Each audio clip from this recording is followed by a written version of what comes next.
Bonjour à tous et bienvenue dans cette quatrième partie de l'émission Les 7 péchés capitaux des langues étrangères. Après avoir parlé de l'orgueil, de l'envie et de la paresse, on va aborder le thème de l'avarice. Autrement dit, on va parler d'argent. Je sais que c'est un peu un sujet tabou en France, il y a mille et une raisons qui nous amènent à ce constat, la culture paysanne, catholique de la France, etc.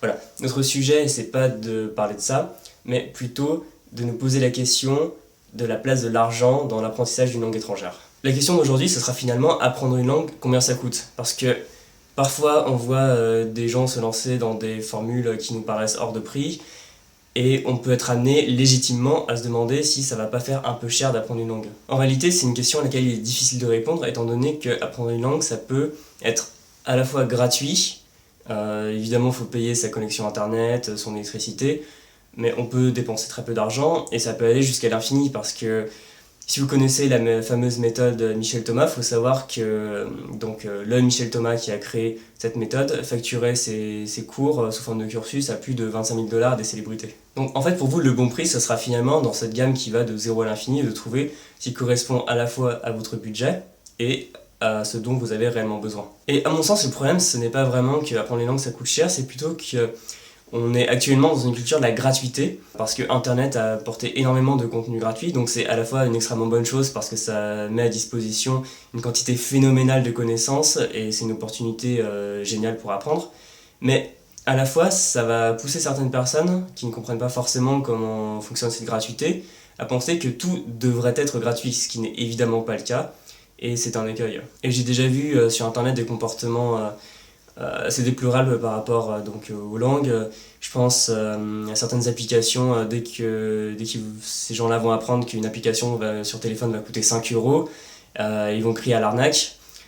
Imaginez en fait que vous entrez dans une boulangerie, que votre boulanger vous donne le pain et que vous partiez, et s'il vous dit excusez-moi, vous pourriez me payer, que vous l'envoyez balader parce que vous considérez que ça devrait être gratuit, ça serait assez étrange. Donc pourquoi est-ce que ça ne s'appliquerait pas à d'autres modèles et formats, sachant que tout travail mérite salaire finalement. Bon, alors évidemment, je sais qu'on est en pleine période de crise, que la plupart des personnes qui me regardent n'auront pas forcément un énorme pouvoir d'achat, il n'y a absolument aucun problème, ça n'empêche pas d'apprendre les langues étrangères. Mais je vous invite vraiment à vous intéresser au vrai prix des choses, et si vous entendez ce genre de réflexion autour de vous, expliquez aux gens que non, tout n'est pas gratuit. Parce que, par exemple, je vais conseiller de voyager avec Couchsurfing ou l'hébergement chez l'habitant parce que je trouve ça génial pour pouvoir parler dans une langue étrangère, faire des économies. Mais en tant qu'hôte, j'ai déjà reçu des requêtes avec des gens qui ne prennent même pas la peine de faire une demande personnalisée et qui donnent vraiment l'impression qui s'attendent à avoir un hébergement gratuit plutôt qu'aller à l'hôtel, comme si ça leur était dû. Évidemment, ce n'est pas le cas. Bon, je vais mettre ces choses au point, maintenant on va passer à ce qui sera finalement la partie budget de votre apprentissage. Ce que je vous propose de faire en fait, c'est de considérer l'argent comme un facilitateur, c'est-à-dire que, oui, gratuitement, on peut faire les choses, mais on va aller lentement parce qu'on n'aura pas forcément accès à certaines choses, même si certains conseils sont gratuits et permettent de faire des progrès absolument extraordinaires. Mais les choses qui vont être payantes et de qualité évidemment vont vous permettre d'aller beaucoup plus vite. Et c'est comme ça que vous devez considérer l'argent, c'est-à-dire que au bout d'un moment vous allez acquérir un certain esprit critique et vous allez pouvoir savoir de quelles ressources vous avez besoin, si elles sont au bon prix et si réellement elles vont pouvoir vous faire avancer plus vite.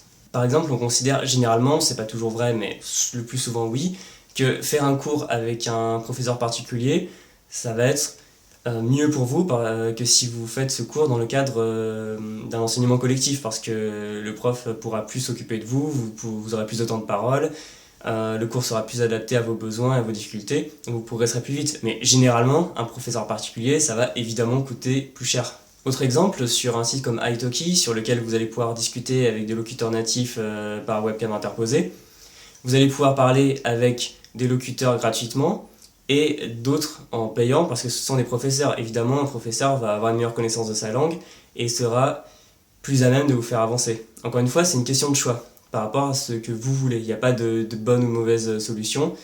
C'est à vous de savoir de quoi vous avez besoin et s'il faut payer, pourquoi ne pas le faire. Bon, évidemment, je ne vous dis pas de payer à chaque fois parce qu'il y a des choses très bien comme Anki qui sont gratuites. Tiens, d'ailleurs, Anki c'est un bon exemple parce que si le logiciel est gratuit, la version sur iOS est payante, et encore une fois, c'est à vous de vous demander est-ce que ça fait partie de mes besoins, et si vous avez envie de récompenser l'équipe qui travaille sur cette application, pourquoi ne pas payer? Parce que finalement aussi, on est beaucoup, bon je vais pas rentrer dans les détails, mais dans une société, on veut les prix les moins chers, mais sans forcément savoir ce qui se trame derrière. Donc pensez aussi à bien rétribuer la personne qui va vous apporter quelque chose, soit par un livre, une méthode, un cours, etc. Parce que par exemple, si vous passez par certains organismes qui vous font payer des cours particuliers très chers, mais que l'organisme rétribue le professeur au SMIC, évidemment, ce n'est pas très éthique, donc je vous invite à considérer une autre solution. Ce qui est important par rapport à l'argent, finalement, c'est de dépenser, dans un premier temps, peu mais bien. Parce que un des pièges, dont je reparlerai d'ailleurs dans la prochaine vidéo, c'est de commencer une langue, de s'acheter énormément de choses en se disant ça, j'aurai besoin de ça, j'aurai besoin de ça, j'aurai besoin de ça.